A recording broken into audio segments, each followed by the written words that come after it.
Tables. हम एक document में अमूमन टेक्स्ट ही टाइप करते हैं और अभी तक जो काम हमने किया है वो सिर्फ सादा टेक्स्ट के साथ ही किया है। लेकिन आपने ये भी देखा होगा कि डॉक्यूमेंट्स में सिर्फ पैराग्राफ्स और लिस्ट्स ही नहीं होते, बल्कि इसके अलावा हम मुख्तलिफ ऑब्जेक्ट्स भी इस्तेमाल करते हैं। ऑब्जेक्ट से हमारी मुराद वो चीज़ें हैं जो टेक्स्ट के अलावा हैं, मसलन पिक्चर्स, चार्ट्स, टेबल्स और ड्राइंग्स वगैरह। हम अपनी ज़रूरत और मर्ज़ी के मुताबिक इनमें से कोई भी ऑब्जेक्ट्स इस्तेमाल कर सकते हैं। टेबल्स हम उस वक्त इस्तेमाल करते हैं जब हम रोज़ और कॉलम्स की शक्ल में कुछ डेटा अपने डॉक्यूमेंट्स में शामिल करना चाहें। टैबुलर डेटा की मिसाल टाइम टेबल है या एम्प्लॉय लिस्ट हो सकती है। इसके अलावा हम प्रोडक्शन सेल रिपोर्ट को भी टेबल की शक्ल में दिखा सकते हैं। बहरहाल बेशुमार इंफॉर्मेशन ऐसी होती हैं जिसे हम टेबल की शक्ल में दिखाना चाहेंगे। टैबुलर डेटा का फ़ायदा ये होता है कि पढ़ने वाले के लिए इंफॉर्मेशन को समझना आसान होता है, और इसी तरह चार्ट्स, ड्राइंग्स और पिक्चर्स के ज़रिए हम अपने डॉक्यूमेंट को खूबसूरत भी बना लेते हैं और पढ़ने वाले के लिए समझना भी सहल हो जाता है। Inserting table. सबसे पहले हम देखते हैं कि टेबल्स कैसे बनाते हैं और फिर उनमें टेक्स्ट या डेटा किस तरह टाइप किया जाता है। आप जानते हैं कि टेबल्स दरअसल कॉलम्स और रोज से मिलकर बनते हैं, और जब हम कोई टैबुलर डेटा अपनी डॉक्यूमेंट में शामिल करने का इरादा करते हैं तो उस वक्त हमें प्लान कर लेना चाहिए कि कितने कॉलम्स और रोज दरकार होंगे। वर्ड प्रोसेसर ना सिर्फ आपको टेबल बनाने में मदद देगा, बल्कि रोज एंड कॉलम्स को फॉर्मेट करने में भी मदद देगा। हमारे सामने एक ब्लैंक डॉक्यूमेंट मौजूद है। हम इसमें एक टेबल इंसर्ट करते हैं और उसकी फॉर्मेटिंग करके देखते हैं। इस वक्त हमारी ज़रूरत कुछ ऐसी है कि हमें एक लिस्ट बनानी है जिसमें कुछ लोगों का डेटा फीड होगा। ये लिस्ट दरअसल एक कॉन्टैक्ट लिस्ट है जिसमें बाद में हमें इजाफा भी करना होगा। जरूरत के मुताबिक हमें एक 6 कॉलम्स और 7 रोज का टेबल बनाना है। इसके लिए हम रिबन टैब में मौजूद इंसर्ट के टैब पर क्लिक करते हैं। इंसर्ट के टैब में हम टेबल्स के मेन्यू में टेबल की ऑप्शन पर क्लिक करते हैं। हमारे सामने एक लिस्ट ओपन हो गई है। आप देख रहे हैं कि इसमें कुछ बॉक्सेस बने हुए हैं। अगर हम इस पर अपना माउस पॉइंटर लेकर जाएं, तो ये बॉक्सेस सेलेक्ट होना शुरू हो जाते हैं और साथ ही नीचे डॉक्यूमेंट में टेबल बनना शुरू हो जाता है। अगर हम माउस पॉइंटर को पहले बॉक्स से लेकर पहली लाइन के ऊपर रहते हुए दाईं तरफ लेकर आएं, तो जितने बॉक्सेस दाईं तरफ सेलेक्ट होंगे उतने कॉलम्स और एक रो बन जाएगी। इसी तरह जितने नंबर ऑफ बॉक्सेस हम नीचे की तरफ माउस पॉइंटर की मदद से सेलेक्ट करेंगे, उतनी नंबर ऑफ रोज बन जाएंगी, जैसा कि आप देख रहे हैं। टेबल इंसर्ट करने का दूसरा तरीका ये है कि इन बॉक्सेस के नीचे इंसर्ट टेबल की ऑप्शन अवेलेबल है। हम इस पर क्लिक करते हैं। हमारे सामने एक छोटी सी विंडो ओपन हो गई है जिसका टाइटल इंसर्ट टेबल है। इस विंडो के पहले सेक्शन को देखिए, जिसका नाम टेबल साइज है। यहां आप जरूरत के मुताबिक टेबल के कॉलम्स और रोज की तादाद बता सकते हैं। हमें चूंकि 6 कॉलम्स और 7 रोज का एक टेबल चाहिए, इसलिए यहाँ हम कॉलम को बढ़ाकर 6 और नंबर ऑफ रोज को बढ़ाकर 7 कर देते हैं। हमने कॉलम्स और रोज की तादाद बढ़ाने के लिए इन अप और डाउन एरोज पर क्लिक किया था। आप कीबोर्ड की मदद से यहां नंबर भी टाइप कर सकते हैं। टेबल साइज के सेक्शन के नीचे ऑटोफिट बिहेवियर का सेक्शन भी है। इसमें मौजूद ऑप्शन को हम कुछ देर में देखेंगे। फिलहाल हम नीचे मौजूद ओके के बटन पर क्लिक करके डॉक्यूमेंट की तरफ वापस चलते हैं। ये देखिए, हमारे सामने एक टेबल है जिसमें 6 कॉलम्स और 7 रोज हैं। और इस वक्त हमारा कर्सर पहले सेल में ब्लिंक कर रहा है और डेटा एंट्री के लिए तैयार है। Inserting text in table. जैसे हमने पहले जिक्र किया था कि हम ये टेबल दरअसल एक कॉन्टैक्ट लिस्ट तैयार करने के लिए बना रहे हैं, इसलिए हमने पहले से ही कुछ जरूरी कॉलम्स के नाम सोच रखे हैं। मसलन पहले कॉलम में सीरियल नंबर लिखा जाएगा, इसलिए इस सारे कॉलम का टाइटल सीरियल नंबर को देते हैं। ये लीजिए, हमने सीरियल नंबर की मुख्तसर शक्ल इस पहले सेल में टाइप कर दी है। अगले कॉलम में लोगों के नाम टाइप किए जाएंगे, इसलिए यहां हम इस कॉलम का टाइटल नेम टाइप करते हैं। तीसरे कॉलम का टाइटल है एड्रेस, क्योंकि यहाँ हम पोस्टल एड्रेस टाइप करेंगे। चौथा कॉलम है ईमेल का, जिसमें हम कॉन्टेक्ट लिस्ट में मौजूद लोगों के ईमेल एड्रेसेस टाइप करेंगे। और आखिरी दो कॉलम्स हैं फोन नंबर्स के लिए।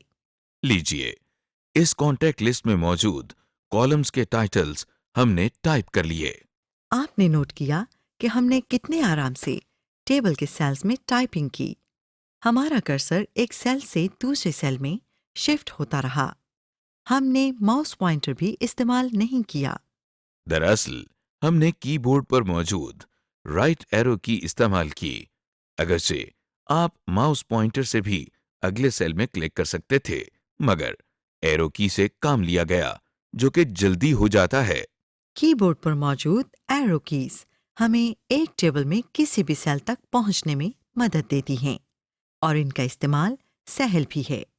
इस वक्त आपके सामने वही कॉन्टेक्ट लिस्ट का टेबल मौजूद है, लेकिन इसमें हमने कुछ लोगों की कॉन्टेक्ट इंफॉर्मेशन टाइप कर ली है। आपको इस टेबल की शक्ल बदली हुई नजर आ रही है, खास तौर पर कॉलम्स की चौड़ाई। ये पहले की तरह एक जैसी नहीं है, बल्कि कोई कॉलम चौड़ाई में ज्यादा है और कोई कम। दरअसल जब हमने कॉलम में लोगों के नाम और एड्रेस टाइप किए, तो वो कॉलम की चौड़ाई से ज्यादा थे, और कॉलम ने क्या किया कि ऑटोमेटिकली जगह को टाइप किए गए टेक्स्ट के मुताबिक एडजस्ट कर लिया। आइए हम लिस्ट में मौजूद एक साहब का पोस्टल एड्रेस टाइप करके दिखाते हैं। आप देख रहे हैं कि एक खास हद तक पहुंचकर कॉलम की चौड़ाई या विड्थ नहीं बढ़ती, बल्कि कर्सर ऑटोमेटिकली अगली लाइन में आ जाता है। और अगर ओवरऑल टेबल की विड्थ की गुंजाइश बाकी हो, तो कॉलम एडजस्ट होते हुए आपको नजर आएंगे। जिस तरह आप टेबल में टेक्स्ट बड़ी आसानी से टाइप कर लेते हैं, बिल्कुल उसी तरह उसे एडिट भी कर सकते हैं, मगर शर्त यह है कि हमारा कर्सर पहले उस सेल में मौजूद होना चाहिए जिसे एडिट करना है। मसलन हमें तीसरे नंबर पर मौजूद साहब का मोबाइल नंबर तब्दील करना है। इसके लिए हम माउस पॉइंटर से सेलेक्ट करते हैं। अब हम कीबोर्ड से बैक स्पेस की को इस्तेमाल करते हुए इसे डिलीट कर देते हैं। नया नंबर टाइप करते हैं और बस सेल एडिट हो गया। आप इसी तरह किसी सेल में मौजूद टेक्स्ट को एडिट कर सकते हैं। Formatting table. जब हम एक टेबल में डेटा फीड करते हैं, तो आप देख चुके हैं कि कॉलम की चौड़ाई या रोज की ऊंचाई ऑटोमेटिकली एडजस्ट होती है। अगर आप कॉलम्स की विड्थ और रोज की हाइट खुद तब्दील करना चाहें या ज़रूरत के मुताबिक एडजस्ट करना चाहें, तो ऐसा मुमकिन है। आपके सामने हमारी बनाई हुई कॉन्टैक्ट लिस्ट मौजूद है।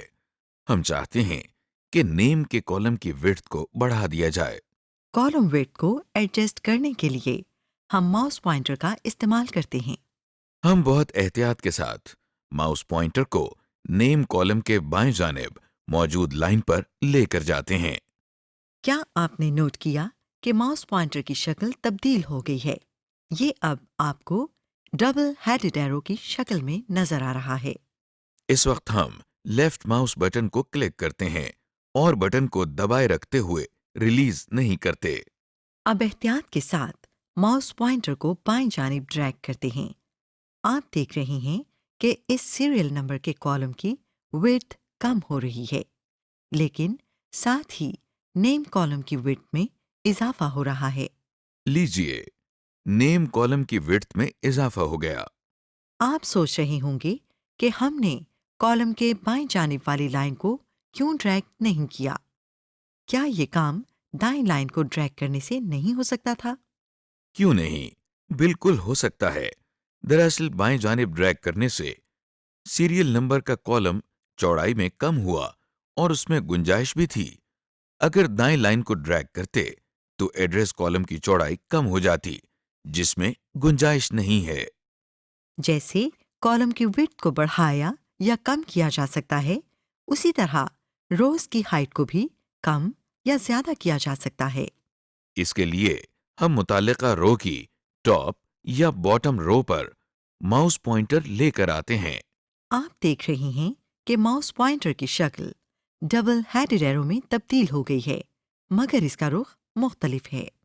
कॉलम की विड्थ एडजस्ट करने के लिए एरो का रुख दाएं और बाएं जानिब था, लेकिन इस मर्तबा रुख ऊपर और नीचे की तरफ है, जिसका मतलब यह है कि रो की एज को ड्रैग करके इसकी हाइट कम या ज्यादा कर सकते हैं। अब हम लेफ्ट माउस बटन को प्रेस करते हैं और इसे रिलीज किए बगैर रो एज को नीचे की तरफ ड्रैग करते हैं। ये देखिए, रो की हाइट बढ़ गई है। रो की हाइट को अगर कम करना हो तो फिर इस एज को ऊपर की जानिब ड्रैग करते हैं। एक बात याद रखिए कि कॉलम हो या रो, एक खास हद से ज्यादा इसकी हाइट या विड्थ को कम नहीं कर सकते, क्योंकि उस हद से कम कर दिया जाए तो फिर उसमें टेक्स्ट टाइप ही नहीं हो सकता।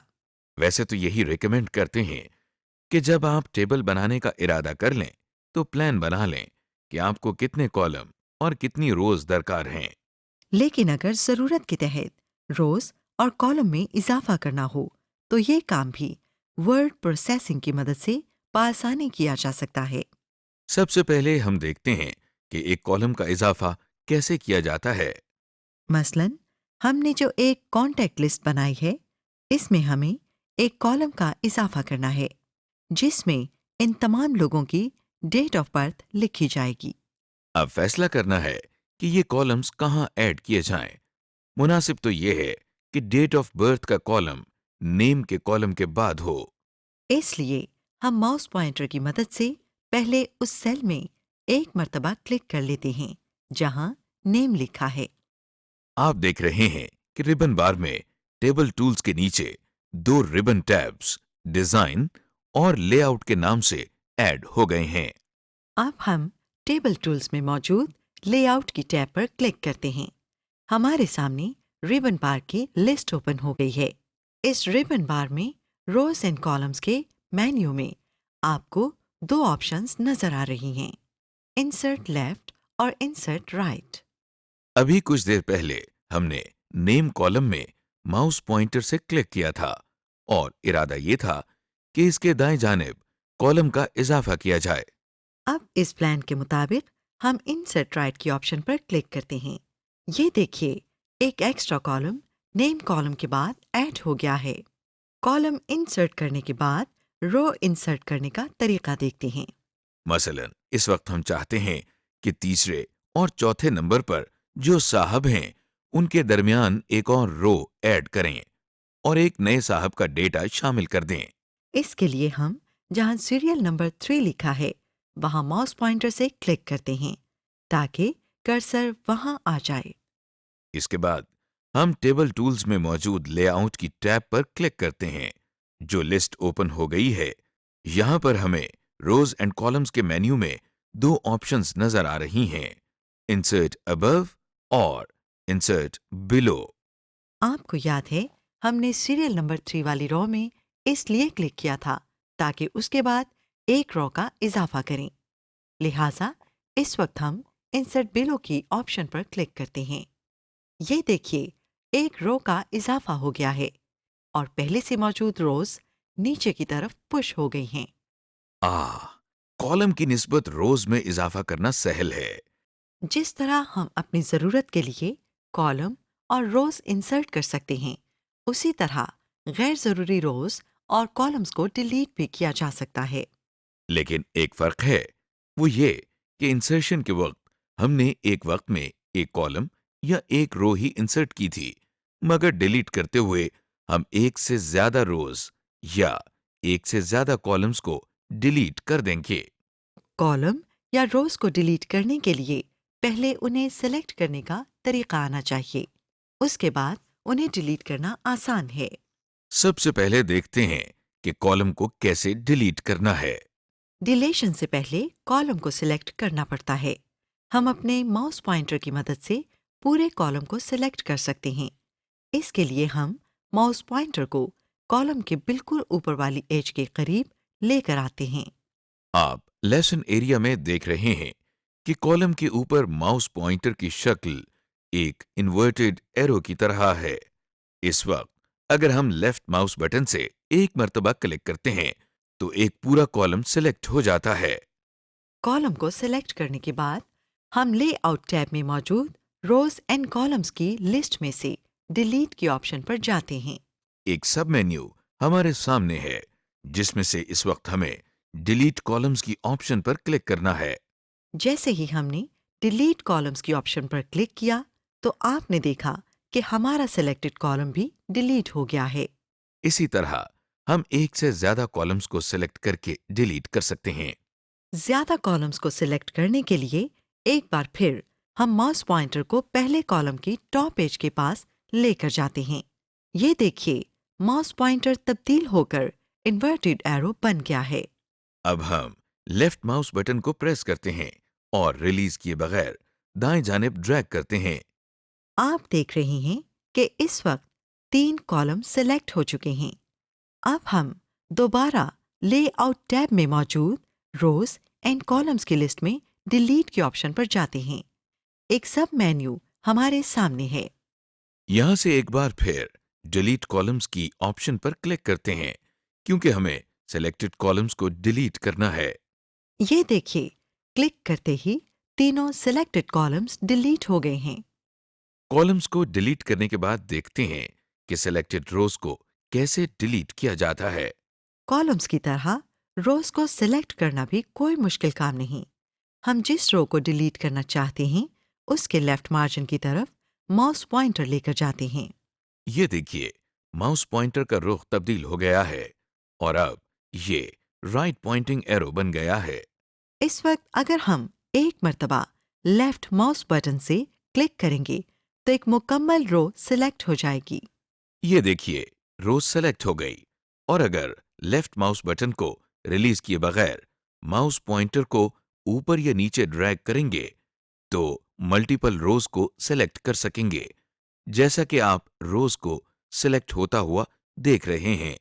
सिलेक्टेड रोज को डिलीट करने के लिए हम रोज एंड कॉलम मेन्यू में मौजूद डिलीट के ऑप्शन को ओपन करते हैं और इसमें से डिलीट रोज पर क्लिक कर देते हैं। लीजिए, जो रोज हमने सेलेक्ट की थीं वो सब डिलीट हो गईं। सिलेक्टेड रोज या कॉलम को हम एक कीबोर्ड शॉर्टकट की मदद से भी डिलीट कर सकते हैं। जैसा कि हमने पहले रोज और कॉलम्स को सिलेक्ट किया था, बिल्कुल उसी तरह हम लेसन एरिया में नजर आने वाले टेबल में से भी एक रो सिलेक्ट कर रहे हैं। इसके बाद कीबोर्ड से पहले शिफ्ट का बटन प्रेस करते हैं और उसे रिलीज किए बगैर डिलीट का बटन भी एक मर्तबा प्रेस कर देते हैं। ये देखिए, जो रोज सेलेक्टेड थीं वो डिलीट हो गई हैं। हमने टेबल बनाना और उसके रोज और कॉलम्स को मैनेज करना तो सीख लिया, लेकिन अभी तक हमारे टेबल की शक्ल बिल्कुल सीधी सादी है, यानी इसकी कोई खास फॉर्मेटिंग नहीं की गई। टेबल की फॉर्मेटिंग में इसके बॉर्डर स्टाइल, टेबल स्टाइल्स के अलावा सेल्स की शेडिंग भी शामिल है। सबसे पहले हम टेबल्स के बॉर्डर्स की सेटिंग करके देखते हैं, लेकिन एक ज़रूरी बात आपको पहले ही बता दें कि पूरे टेबल में कोई कॉलम या रो हो, उसकी फॉर्मेटिंग से पहले उसे सिलेक्ट करना होगा। आइए सबसे पहले टेबल की फॉर्मेटिंग की तरफ चलते हैं। फॉर्मेटिंग से पहले हमें टेबल को सेलेक्ट करना है, जिसका तरीका बहुत आसान है। आप देख रहे हैं कि डॉक्यूमेंट में एक ब्लैंक टेबल मौजूद है। इस टेबल की रोज को ड्रैग करके उनकी हाइट बढ़ाई गई है ताकि हमें तमाम बॉर्डर्स वाज़ेह नजर आएं। जैसे ही हम माउस पॉइंटर को इस टेबल पर लेकर आते हैं तो देखिए, टॉप लेफ्ट कॉर्नर पर आपको एक छोटा सा बॉक्स नजर आ रहा है। इस बॉक्स में आपको एक 4 हेडेड एरो भी नजर आ रहा है। हम जैसे ही माउस पॉइंटर को इस छोटे से बॉक्स पर लेकर जाते हैं तो पॉइंटर के साथ 4 हेडेड एरो भी बन जाता है। अब हमें इसी जगह पर माउस पॉइंटर से क्लिक करना है। ये देखिए, क्लिक करते ही पूरा टेबल सेलेक्ट हो गया है। सिलेक्शन के बाद हम टेबल स्टाइल्स के मेन्यू में मौजूद बॉर्डर्स के साथ इस छोटे से एरो पर क्लिक करते हैं। जो लिस्ट हमारे सामने है उसमें से हम आखिरी ऑप्शन बॉर्डर्स एंड शेडिंग पर क्लिक करते हैं। ये विंडो हमने उस वक्त भी इस्तेमाल की थी जब हमने टेक्स्ट पर बॉर्डर्स अप्लाई करना सीखा था। बहरहाल दोबारा इस विंडो को देखते हैं। बाईं जानिब सेटिंग्स का सेक्शन है जिसमें मुख्तलिफ अंदाज की बॉर्डर सेटिंग्स हैं। इनमें से हम ऑल की ऑप्शन पर क्लिक करते हैं। इस ऑप्शन का मतलब यह है कि टेबल के बाहर और अंदर की तमाम एजेस का बॉर्डर ऑन कर दिया जाए। आप इस विंडो के दाएं जानिब मौजूद प्रीव्यू सैंपल भी देख सकते हैं कि हर एज पर बॉर्डर लाइन वाज़ेह नजर आ रही है। इसके बाद हम बॉर्डर्स के लिए इस्तेमाल होने वाली लाइन के स्टाइल का इंतखाब करते हैं। स्टाइल की सिलेक्शन के लिए ये पूरी लिस्ट मौजूद है।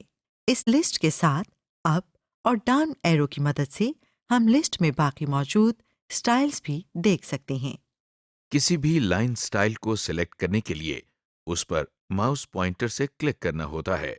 ये देखिए, क्लिक करते ही प्रीव्यू में सैंपल भी नजर आ रहा है। लाइन स्टाइल के अलावा हम लाइन का कलर इस ड्रॉप डाउन लिस्ट में से सेलेक्ट कर सकते हैं। और अगर बॉर्डर लाइन की थिकनेस या विड्थ में तब्दीली करना हो तो उसके लिए हम विड्थ की ड्रॉप डाउन लिस्ट में से सिलेक्शन कर सकते हैं। दाईं जानिब प्रीव्यू सेक्शन में आप टेबल का सैंपल देख रहे हैं। इस सैंपल के बाएं जानिब और नीचे आपको छोटे छोटे बटन्स नजर आ रहे हैं। ये बटन्स असल में मुख्तलिफ बॉर्डर्स को ऑन या ऑफ करने के लिए हैं। आप जिस साइड का बॉर्डर भी खत्म करना चाहें उस बटन को प्रेस करें और बॉर्डर ऑफ हो जाएगा, जैसा कि आप देख रहे हैं। लेकिन फिलहाल हम सारे बॉर्डर्स को ऑन ही रखना चाहते हैं।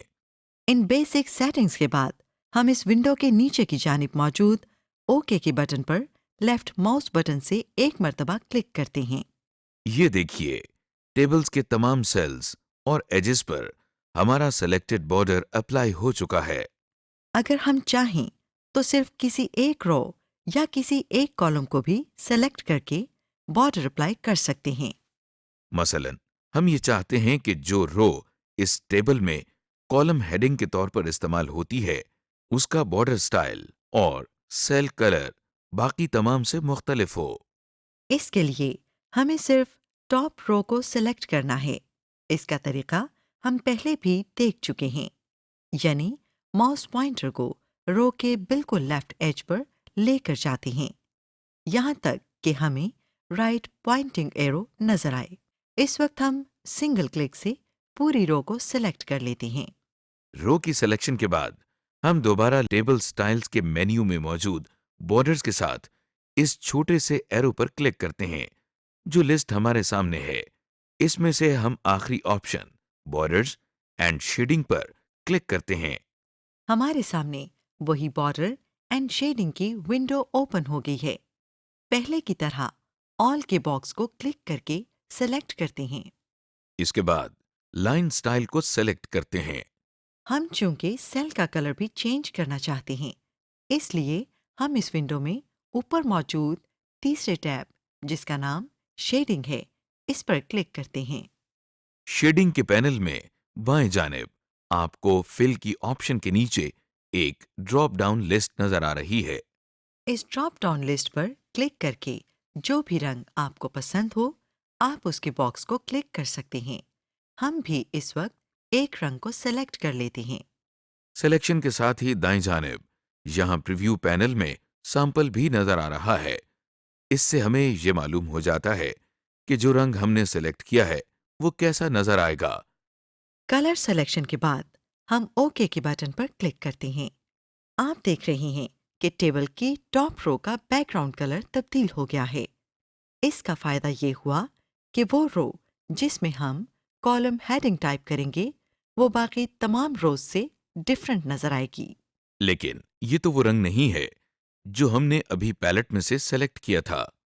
अरे घबराइए नहीं, दरअसल टॉप रो अभी तक सिलेक्टेड है। हम जरा किसी ब्लैंक एरिया पर क्लिक करते हैं। ये देखिए, अब आपको असल रंग नजर आ रहा है जो हमने सिलेक्ट किया था। वजह यह है कि जब आप एक कलर्ड एरिया को सेलेक्ट करते हैं तो फिर उसका सेलेक्टेड शेड मुख्तलिफ नजर आता है। Inserting pictures. जब हम अपना डॉक्यूमेंट तैयार करते हैं तो अमूमन सिर्फ टेक्स्ट की टाइपिंग और फॉर्मेटिंग पर ही ज़्यादा जोर होता है, लेकिन अपने दस्तावेज़ को अब बेहतर अंदाज में पेश करने के लिए तस्वीर का इस्तेमाल कर सकते हैं। मसलन अपने डॉक्यूमेंट्स या टॉपिक से रिलेटेड कुछ तस्वीर को शामिल कर सकते हैं, जैसे किसी चीज़ की तस्वीर या जगह का मंजर या जगह का मैप। तस्वीर के साथ काम करने से पहले हम आपको एक और बात बताते चलें कि एक तो वो तस्वीर इस्तेमाल की जा सकती हैं जो हम अपने डिजिटल कैमरा से लेते हैं और अपने कंप्यूटर में सेव कर लेते हैं। दूसरी तस्वीर वो हैं जो कंप्यूटर में पहले से ही मौजूद होती हैं और इन्हें कंप्यूटर सॉफ्टवेयर के ज़रिए ही बनाया गया होता है। जो तस्वीर आप कैमरे की मदद से लेते हैं और इन्हें कंप्यूटर में सेव कर लेते हैं, वो किसी ना किसी फ़ोल्डर में सेव होती हैं। जैसे लाइब्रेरीज़ के फ़ोल्डर के अंदर पिक्चर्स का एक फ़ोल्डर अमूमन ऐसे ही पिक्चर्स के लिए होता है। दूसरे किस्म की तस्वीर जो कंप्यूटर सॉफ्टवेयर के ज़रिए बनती हैं, वो एक लाइब्रेरी में स्टोर हो जाती हैं, जिसे क्लिप आर्ट लाइब्रेरी कहा जाता है। क्लिप आर्ट में मौजूद पिक्चर्स को हम कंप्यूटर के ज़रिए सर्च भी कर सकते हैं और ज़रूरत की पिक्चर्स को इस्तेमाल कर लेते हैं। इस वक्त हमारे सामने जो डॉक्यूमेंट है इसमें कंप्यूटर से मुताल्लिक कुछ बातें लिखी हैं, लिहाजा हम चाहते हैं कि इसमें कंप्यूटर की तस्वीर भी शामिल कर लें। जहां पर हम कोई तस्वीर लगाना या इंसर्ट करना चाहते हैं, वहां माउस पॉइंटर से पहले क्लिक कर लेते हैं। इसके बाद इंसर्ट टैब में मौजूद इलस्ट्रेशंस मेन्यू में काफ़ी ऑप्शंस हैं, मगर फिलहाल हम दूसरी ऑप्शन जो कि क्लिप आर्ट की है इस पर क्लिक करते हैं। क्लिप आर्ट की ऑप्शन पर क्लिक करते हैं तो दाएं जानिब एक पैन ओपन हो गया है जिसका टाइटल क्लिप आर्ट है। यहाँ आपको एक बॉक्स नजर आ रहा है जिस पर सर्च फॉर लिखा है। हम इस सर्च बॉक्स में कंप्यूटर टाइप करते हैं और गो के बटन पर माउस पॉइंटर से क्लिक करते हैं। वैसे आप कीबोर्ड से एंटर की भी प्रेस कर सकते हैं।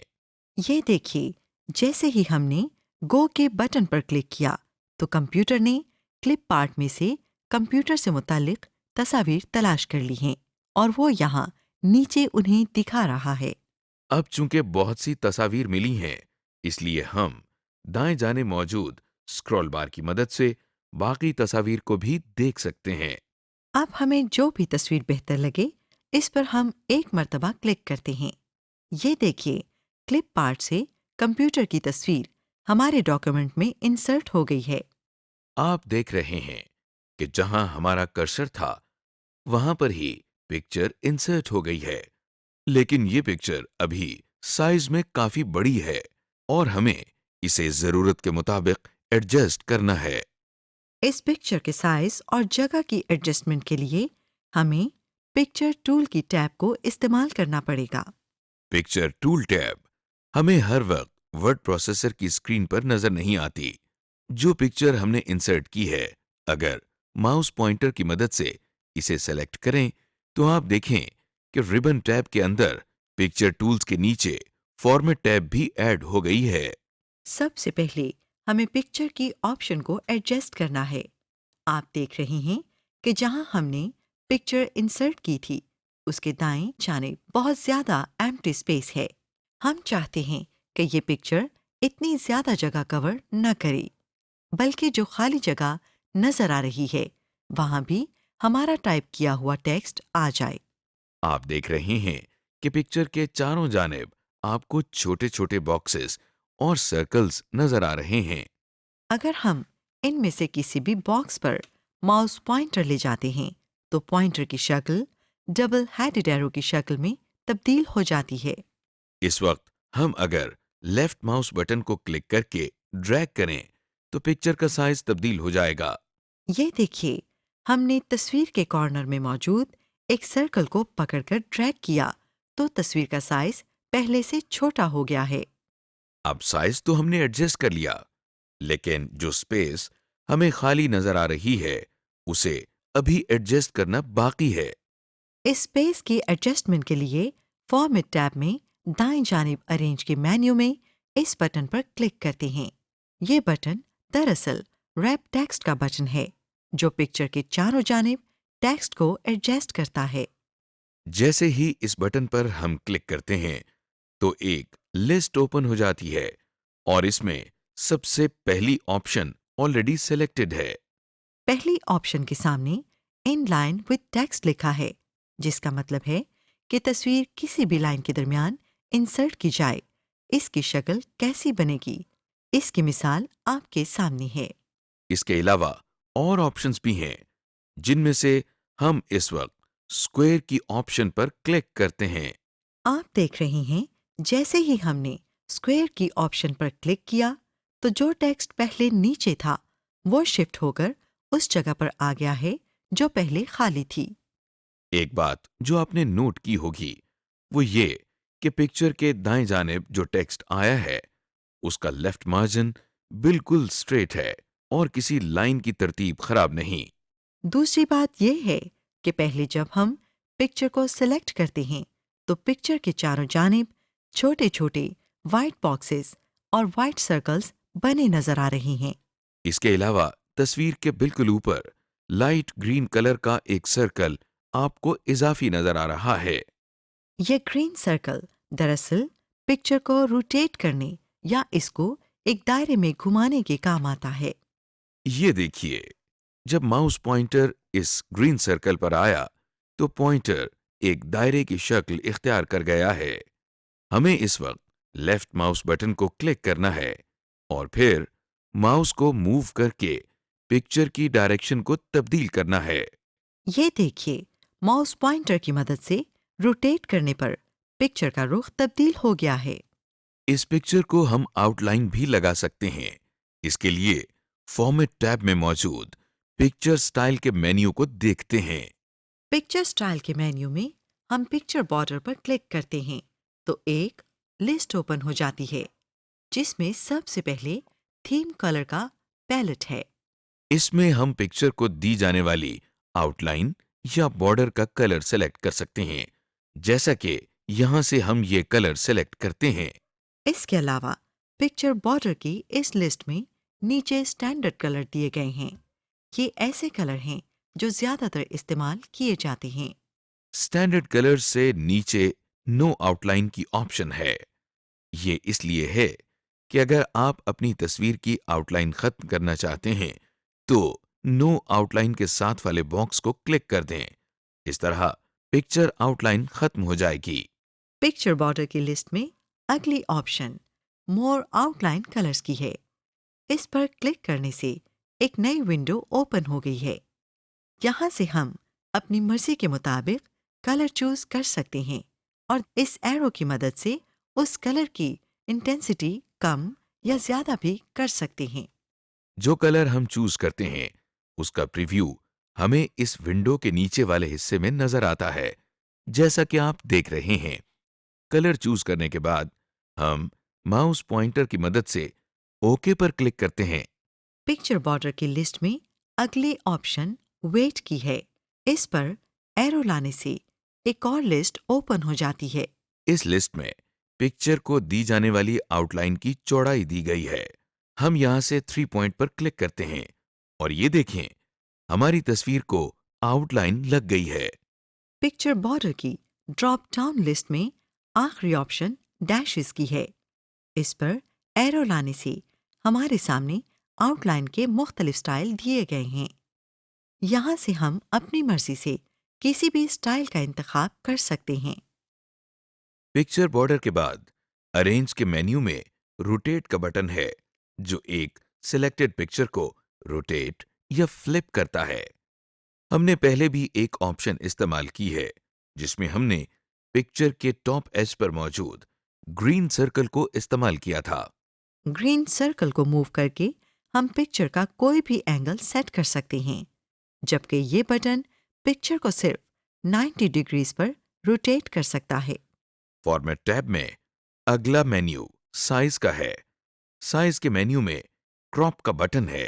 क्रॉप बटन की मदद से हम पिक्चर के किसी भी गैर जरूरी हिस्से की कटिंग कर सकते हैं। जब हम किसी पिक्चर को सेलेक्ट करने के बाद क्रॉप का बटन प्रेस करते हैं तो उसके चारों जानिब कुछ लाइंस लगी हुई नजर आती हैं और जब हम उन पर माउस पॉइंटर लेकर जाते हैं तो देखिए इसकी शक्ल बदल गई है। इस वक्त हम एक जानिब की एज पर माउस पॉइंटर लाते हैं, लेफ्ट माउस बटन को प्रेस करके दबाए रखते हैं और फिर माउस पॉइंटर को ड्रैग करते हैं। आपने देखा कि हमने माउस पॉइंटर को जितना ड्रैग किया है, तस्वीर के उतने ही हिस्से की कटिंग हो गई है। रीसाइज और क्रॉप में यही फर्क है कि रीसाइज से तस्वीर स्ट्रेच हो जाती है, जबकि क्रॉप करने से तस्वीर का मुंतखब करदा हिस्सा कट जाता है। क्रॉप के बटन के बाद हमारे पास फॉर्मेट टैब के नीचे एडजस्ट के मेन्यू में करेक्शन का बटन है, जो तस्वीर की ब्राइटनेस और कंट्रास्ट को तब्दील करने के लिए है। करेक्शन के बटन पर क्लिक करने से हमारे सामने एक लिस्ट आ गई है जिसमें कंट्रास्ट और ब्राइटनेस की मुख्तलिफ ऑप्शंस दी गई हैं। यहाँ से हम मुनासिब ब्राइटनेस और कंट्रास्ट की ऑप्शन को सेलेक्ट कर लेते हैं। इसके अलावा हम करेक्शन के बटन पर क्लिक करते हैं तो हमें नीचे मजीद पिक्चर करेक्शन ऑप्शंस नजर आती हैं। इन ऑप्शंस पर क्लिक करके फॉर्मेट पिक्चर की विंडो ओपन हो जाती है, जहां से हम अपनी तस्वीर को मजीद बेहतर कर सकते हैं। एक बात का ख्याल रखना चाहिए कि ब्राइटनेस में इजाफा करने से पिक्चर में सफ़ेद रंग बढ़ जाता है, जबकि कंट्रास्ट में अगर इजाफा किया जाए तो रंग ज़्यादा वाज़े हो जाते हैं। इसके अलावा कलर का बटन भी है, जिस पर क्लिक करें तो हमें 4 ऑप्शंस नजर आती हैं। पहली ऑप्शन मुख्तलिफ कलर टोन्स की है, जिसका मतलब है कि हम पिक्चर को मुख्तलिफ कलर टोन्स मसलन ग्रे स्केल, सिपिया, वॉश आउट या ब्लैक एंड वाइट कर सकते हैं। ब्लैक एंड वाइट के ऑप्शन को सिलेक्ट करने से एक कलर पिक्चर भी प्योर ब्लैक एंड वाइट में तब्दील हो जाती है। वॉश आउट की ऑप्शन से भी तस्वीर के रंग बहुत हल्के या मध्यम हो जाते हैं। दूसरी ऑप्शन मोर वेरिएशंस की है। इस पर एरो लाने से एक लिस्ट ओपन हो जाती है, जिससे तस्वीर के रंग हम अपनी मर्जी के शेड में तब्दील कर सकते हैं।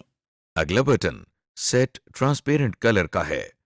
जब हम इस बटन पर क्लिक करते हैं तो हमारा एरो एक मार्कर की शक्ल का हो जाता है।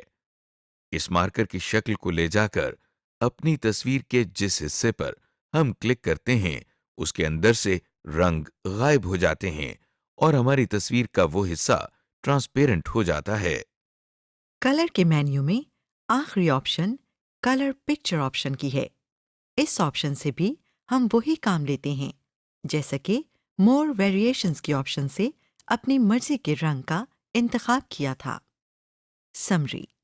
इस लेसन में आपने सीखा कि वर्ड प्रोसेसिंग सॉफ्टवेयर की मदद से टेबल्स कैसे बनाए जाते हैं, टेबल में मौजूद कॉलम्स की विड्थ और रो की हाइट को कैसे तब्दील करते हैं, टेबल में कॉलम्स और रोज कैसे इंसर्ट की जाते हैं और इन्हें डिलीट कैसे किया जाता है, एक टेबल के मुख्तलिफ हिस्सों की फॉर्मेटिंग कैसे की जाती है, और आखिर में ये देखा कि डॉक्यूमेंट फाइल में पिक्चर्स या इमेजेस का इस्तेमाल कैसे किया जाता है।